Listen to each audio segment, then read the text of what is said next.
दो लोगों को अपनी दुकान देर तक खोल के रखने के लिए अरेस्ट कर लिया जाता है और उनके साथ पुलिस लॉकअप में रात भर इतना टॉर्चर किया जाता है कि अगले दिन सुबह उन्हें हॉस्पिटल में एडमिट करना पड़ता है और 3 दिन बाद वो दोनों हॉस्पिटल में ही दम तोड़ देते हैं। नमस्कार दोस्तों, मैं हूं गौरव और आप देख रहे हैं सोशली लीगल। तो जैसा कि आप समझ ही गए होंगे, आज हम बात करने वाले हैं कस्टोडियल डेथ्स के बारे में। तो चलिए शुरू करते हैं। तो चलिए देख लेते हैं कि कस्टोडियल डेथ्स का कंसेप्ट आखिर इंडिया में आया कहाँ से और इसके अगेंस्ट हमारे पास क्या क्या लॉज अवेलेबल थे। तो बेसिकली ये कंसेप्ट जो था ये ब्रिटिशर्स के टाइम से ही चलता आया है, लेकिन जब हमारा संविधान बना 1950 में, यानी कि कॉन्स्टिट्यूशन जब बना, तो उसमें कुछ बेसिक ह्यूमन राइट्स को फंडामेंटल राइट्स के फॉर्म में ऐड कर दिया गया, जिनका मोटिव था हमारी डिग्निटी और हमारी फ्रीडम को सिक्योर करके रखना। इसी तरह प्रियम्बल को भी हमारी कॉन्स्टिट्यूशन में ऐड किया गया, जो कि कॉन्स्टिट्यूशन के वर्किंग को गाइड करता है।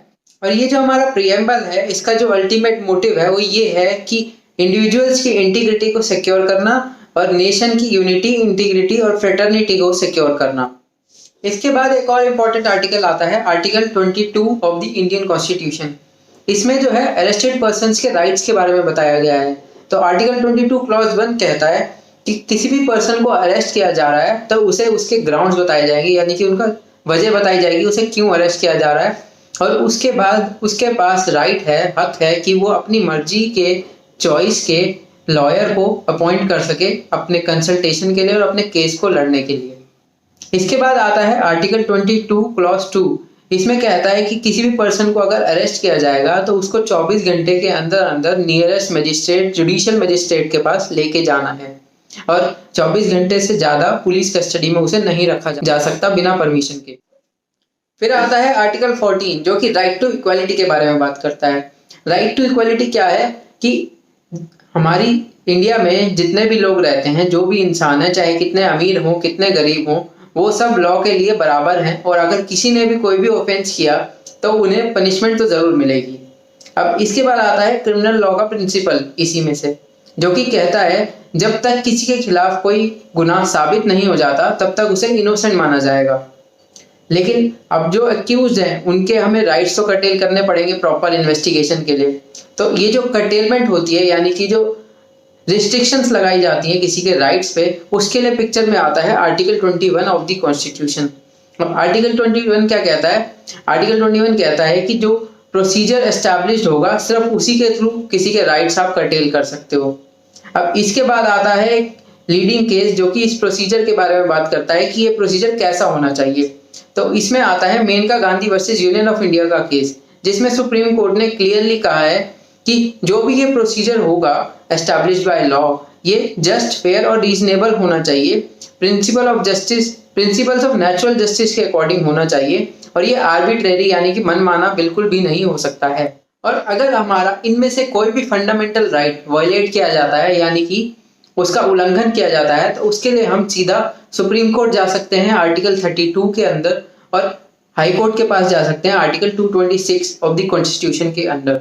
अब इतने सारे लॉज होते हुए भी आप हमारे हिसाब से तो कभी क्राइम होना ही नहीं चाहिए, लेकिन फिर भी इंडिया में कस्टोडियल डेथ्स के केसेस बढ़ रहे थे और 1986 में ये केसेस बहुत ज़्यादा बढ़ गए थे, जिसके बाद एक पटिशन डाली गई सुप्रीम कोर्ट में कि इतने सारे केसेस आ रहे हैं, न्यूज़पेपर में इनकी रिपोर्ट्स आ रही हैं, इसके अगेंस्ट एक्शन लिया जाए। और उस लेटर पिटीशन को सुप्रीम कोर्ट ने as a public interest litigation treat करते हुए उसे एक्सेप्ट कर लिया और आज ये केस एक लीडिंग जजमेंट बन चुकी है इन कस्टोडियल डेथ्स के केसेस में, जिसे हम D K Basu versus state of West Bengal के नाम से जानते हैं।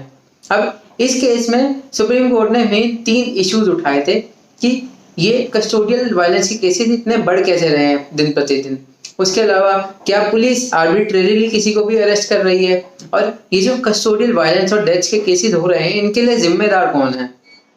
तो इन सब चीज़ों को ध्यान में रखते हुए और इन बढ़ते कस्टोडियल वायलेंस के केसेस को कम करने के लिए और रोकने के लिए सुप्रीम कोर्ट ने इस केस में कुछ गाइडलाइंस इशू करी, जैसे कि जो भी कोई पुलिस वाला अगर किसी को अरेस्ट करने जा रहा है या उसका इंटरोगेशन करने जा रहा है, तो उस केस में उसको एक क्लियर बैच पहनना होगा जिसमें उसका नाम और डेजिग्नेशन विजिबल होना चाहिए।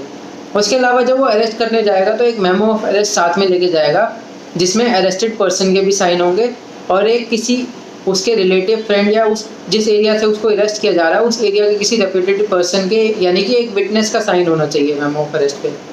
उसके अलावा जो अरेस्टेड पर्सन है उसको ये राइट है कि वो अपने इस अरेस्ट के बारे में किसी भी एक फ्रेंड या रिलेटिव या किसी भी अदर मेंबर को या फैमिली मेंबर को या किसी भी नोन पर्सन को इन्फॉर्म करे। और अगर उसे इस राइट के बारे में नहीं पता है तो ये पुलिस की ड्यूटी है कि उसके इस राइट के बारे में उसको बताए। इसके अलावा जिस भी पुलिस स्टेशन में उसे रखा जाएगा उस पुलिस स्टेशन की डायरी में एक एंट्री की जाएगी कि इस पर्सन को हमने कितने बजे और कहाँ से अरेस्ट किया है और इसके किस पर्सन को हमने इन्फॉर्म किया, उसका नेम भी मेंशन किया जाएगा और उसके अलावा किस पुलिस वाले ने इसको अरेस्ट किया है वो भी अपनी एंट्री करेगा उस डायरी में। इसके बाद अगर अरेस्टेड पर्सन चाहे तो अपनी रिक्वेस्ट पे एक मेडिकल एग्जामिनेशन भी करवा सकता है अरेस्ट के टाइम पे।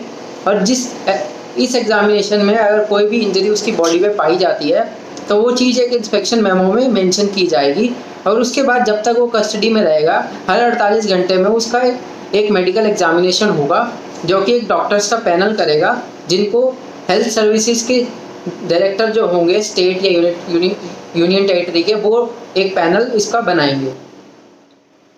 अब ये सब होने के बाद जो भी डॉक्यूमेंट्स होंगे including the memo of arrest उन सब की एक एक कॉपी उस एरिया के जुडिशियल मजिस्ट्रेट को भेजी जाएगी उसके रिकॉर्ड के लिए। उसके अलावा जो अरेस्टेड पर्सन है उसको राइट है कि वो इंटेरोगेशन के टाइम पे अपने किसी भी लॉयर से मिल सके। और लास्ट में सुप्रीम कोर्ट ने ये कहा कि हर डिस्ट्रिक्ट और स्टेट लेवल पे एक पुलिस कंट्रोल रूम एस्टैब्लिश किए जाएँ जहाँ पे जितने भी उस डिस्ट्रिक्ट या स्टेट में लोग अरेस्ट हुए हैं उन सबका एक डेटा कॉन्स्पिशियस प्लेस पे लगाया जाए उस पुलिस कंट्रोल रूम के, जो कि हर 12 घंटे में अपडेट होना चाहिए। इन गाइडलाइंस के साथ साथ सुप्रीम कोर्ट ने एक चीज़ और इसमें क्लियर कर दी थी कि अगर इन गाइडलाइंस को फॉलो नहीं किया गया या इनसे कंप्लाई नहीं किया गया तो जो भी ऑफिशियल इनको कंप्लाई नहीं करेंगे उनके अगेंस्ट डिपार्टमेंटल इंक्वायरी तो जो होगी वो होगी ही, उसके अलावा उनके ऊपर कंटेम्प्ट ऑफ कोर्ट भी लगाया जाएगा। और ये सिर्फ पुलिस डिपार्टमेंट के लिए नहीं है, ये अदर गवर्नमेंट एजेंसीज पे भी अप्लाई होती हैं जैसे कि raw, IB, CID, BSF, CRPF, CISF etcetera. बाकी जितनी भी गवर्नमेंट एजेंसी जिनके पास भी ऐसा सिमिलर राइट है अरेस्ट या डिटेन करने का उन सब पे ये अप्लाई होगी। तो अब देख लेते हैं कस्टोडियल वायलेंस के रिगार्डिंग प्रेजेंटली क्या लॉ प्रिवेल कर रहा है हमारी सोसाइटी में और उसका क्या फायदा है नुकसान हो रहा है। तो एक्चुअली हुआ क्या था, डीके बसु केस में जो गाइडलाइंस दी गई थी उनको 2005 में क्रिमिनल लॉ अमेंडमेंट के through most of the guidelines को जो है क्रिमिनल लॉ में ऐड कर दिया गया था। लेकिन देखा गया कि इनसे कुछ खास फायदा हुआ नहीं हमारी सोसाइटी में। ऐसा क्यों हुआ? क्योंकि जब इनके इम्प्लीमेंटेशन की बात आई, इनके एग्जीक्यूशन की बात आई तो इतना इनको फॉलो किया नहीं गया। अगर आज भी आप देख लें तो आपको दिख जाएगा आपकी सोसाइटी में कि ये कितने फॉलो हो रहे हैं गाइडलाइंस। ये जो बात मैंने अभी कही है ये ऐसे ही नहीं कही है। एक नेशनल क्राइम रिकॉर्ड ब्यूरो करके एक एजेंसी है जिसने पिछले 4 से 5 साल का डेटा कलेक्ट किया है, जिसके अकॉर्डिंग पिछले 4 से 5 सालों में कस्टोडियल डेथ्स और एनकाउंटर किलिंग्स के केसेस काफ़ी बढ़ गए हैं। एनकाउंटर किलिंग्स के बारे में हमने आपको पिछली वीडियो में बताया, आप चाहे तो वो जाके देख सकते हैं। इसके डेटा के अकॉर्डिंग जो पिछले 4 साल में जो कस्टडी में डेथ हुई है पुलिस कस्टडी में वो है अराउंड 359, जिसका अगर हम एवरेज निकालें तो रफली हर 4 दिन में एक बंदे की पुलिस कस्टडी में डेथ हुई है पिछले 4 सालों में।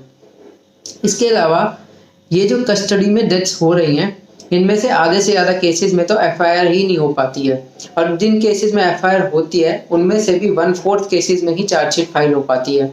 तो आप देख लीजिए कितनी इम्प्लीमेंटेशन हो रही है खुद ही। तो चलिए आप जान लेते हैं custodial violence related recent updates.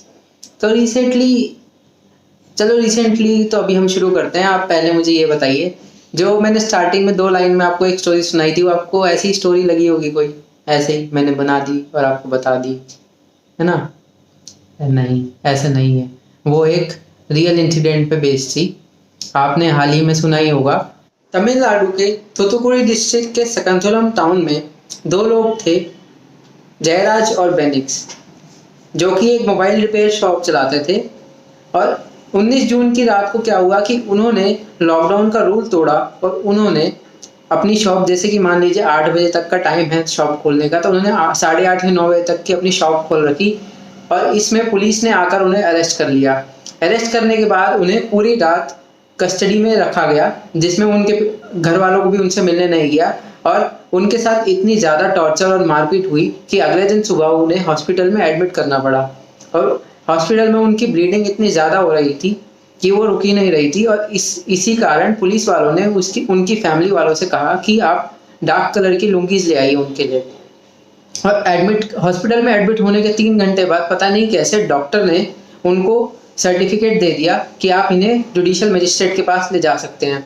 उसके बाद जब पुलिस उन्हें मजिस्ट्रेट के पास लेके गई तो मजिस्ट्रेट ने उन्हें ऊपर अपने घर के फर्स्ट फ्लोर से ही जुडिशियल रिमांड के लिए अलाउ कर दिया, बिना उन्हें पर्सनली मिले या देखे। और इसके बाद जब उन्हें कस्टडी में उनकी हालत ख़राब हो रही थी तो उन्हें हॉस्पिटल में दोबारा से शिफ्ट कर दिया गया। और 22 तारीख की रात को जो बेटा था बेनिक्स, उसने दम तोड़ दिया, और अगले दिन 23 की सुबह को जयराज ने भी दम तोड़ दिया, और ऐसे उन दोनों की मौत हो गई।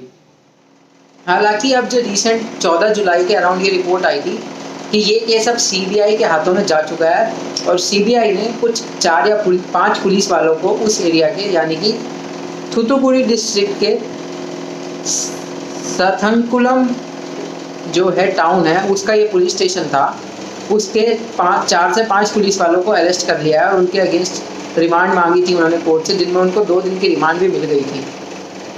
तो एक्शन हो रहा है, ऐसी बात नहीं है कि एक्शन नहीं हो रहा है, लेकिन अगर क्या ये एक्शन पहले हो जाता तो क्या इस इंसिडेंट को रोका नहीं जा सकता था?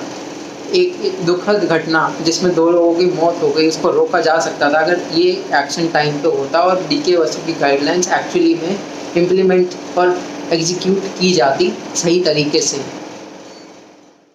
इस एक भयानक इंसिडेंट को देखते हुए एक एडवोकेट ने सुप्रीम कोर्ट में पिटीशन भी फाइल कर दी है, जिसमें उन्होंने मांग की है कि डीके बसु की जो प्रोसीडिंग्स थी उनको रिवाइव किया जाए, और उसमें उन्होंने कुछ पॉइंट्स ऐड करके मेंशन किए हैं जो वो चाहते हैं कि इम्प्लीमेंट किए जाएं, जिससे ऐसी होने वाली और घटनाओं को आगे होने से रोका जा सके। इसमें से कुछ पॉइंट मुझे बहुत अच्छे लगे हैं जो कि मैं आज आपके साथ शेयर करना चाहूँगा। तो अपनी पिटीशन में सबसे पहला पॉइंट जो इन्होंने रखा है वो ये है कि 1987 में एक यूएन कन्वेंशन हुई थी against torture and other inhuman behaviours. तो उसके रिगार्डिंग सेंट्रल गवर्नमेंट को डायरेक्ट किया जाए कि वो उस यूएन कन्वेंशन को रेटिफाई करें, और उसमें जो भी प्रोविजंस है उसको हमारे डोमेस्टिक लॉ में ऐड किया जाए। उसके अलावा हमारे पूरी कंट्री में जितने भी पुलिस स्टेशंस हैं या फिर जेल्स हैं या प्रिजन्स हैं, उन सबको सीसीटीवी कैमरास से रिकॉर्ड किया जाए और इक्विप किया जाए। उसके अलावा जो भी पुलिस वैन्स या पुलिस वाले जाते हैं अरेस्ट या डिटेन करने के लिए, सबसे पहले तो उन पुलिस वैन्स में एक डैशबोर्ड कैमरा लगवाया जाए। उसके अलावा जो भी पुलिस पर्सनल जो हैं, जो पुलिस पर्सन है जो पर्सनली अरेस्ट करने जाते हैं, उन सबको एक BWC यानी कि बॉडी वॉर्न कैमरा दिया जाए, जिसमें जो भी अरेस्ट के टाइम पे वो प्रोसीजर फॉलो कर रहे हैं वो सब रिकॉर्ड हो सके, और उस रिकॉर्डिंग को हर केस फाइल का पार्ट बनाया जा सके। इसके अलावा पब्लिक को अपने राइट्स और पुलिस पावर्स की लिमिटेशंस के बारे में अवेयर कराना बहुत ज़रूरी है, और जो पुलिस ऑफिसर्स हैं उनको एक स्पेशल पीरियोडिक ट्रेनिंग देने की ज़रूरत है, जिसमें उन्हें ह्यूमन राइट्स, डिग्निटी और कॉन्स्टिट्यूशनल गारंटीज के बारे में बताया जाए, ताकि रूल ऑफ लॉ को मेंटेन किया जा सके। इसी के साथ इसमें मैं एक पॉइंट ऐड करना चाहूँगा। मैंने एक रिपोर्ट में पढ़ा था कि कई बार जो होता है पुलिस वालों को एक दिन में 12 से 16 घंटे भी काम करना पड़ता है। तो इस रिगार्डिंग में भी गवर्नमेंट को कुछ स्टेप्स लेने चाहिए और पुलिस रिफॉर्म्स लाने चाहिए, और जो वैकेंसीज हैं पुलिस डिपार्टमेंट में उनको फिल करना चाहिए, ताकि ये सब चीज़ें भी कम हो सकते हैं, क्योंकि जब उनके ऊपर बर्डन कम होगा तभी तो वो अच्छे से काम कर पाएंगे। तो आज की हमारी इस वीडियो में बस इतना ही। बाकी मैंने आपको इसमें जो जो डिटेल्स बताई है मैं उन सब का कोशिश करूंगा कि सब चीज़ के लिंक्स आपको डिस्क्रिप्शन में प्रोवाइड करा दूं नीचे, जिसमें आप जाके चेक कर सकते हैं। और अगर आप कुछ भी इन्फॉर्मेशन में कोई डाउट लगे तो आप हमें कमेंट बॉक्स में कमेंट करके बता सकते हैं। बाकी अगर आपके इस टॉपिक पे कोई सजेशंस हो तो हमें ज़रूर कमेंट करके बताइए, और अगर जितना हो पाएगा हम उन कमेंट्स को, आपके सजेशंस को सुप्रीम कोर्ट तक पहुंचाने की कोशिश करेंगे। अगर आपको ये वीडियो पसंद आई हो तो इसे लाइक, शेयर और सब्सक्राइब करना बिल्कुल ना भूलें, और हमारी पिछली वीडियोस को भी इतना सारा प्यार देने के लिए बहुत बहुत शुक्रिया। तो मिलते हैं अगली वीडियो में, तब तक के लिए नमस्कार।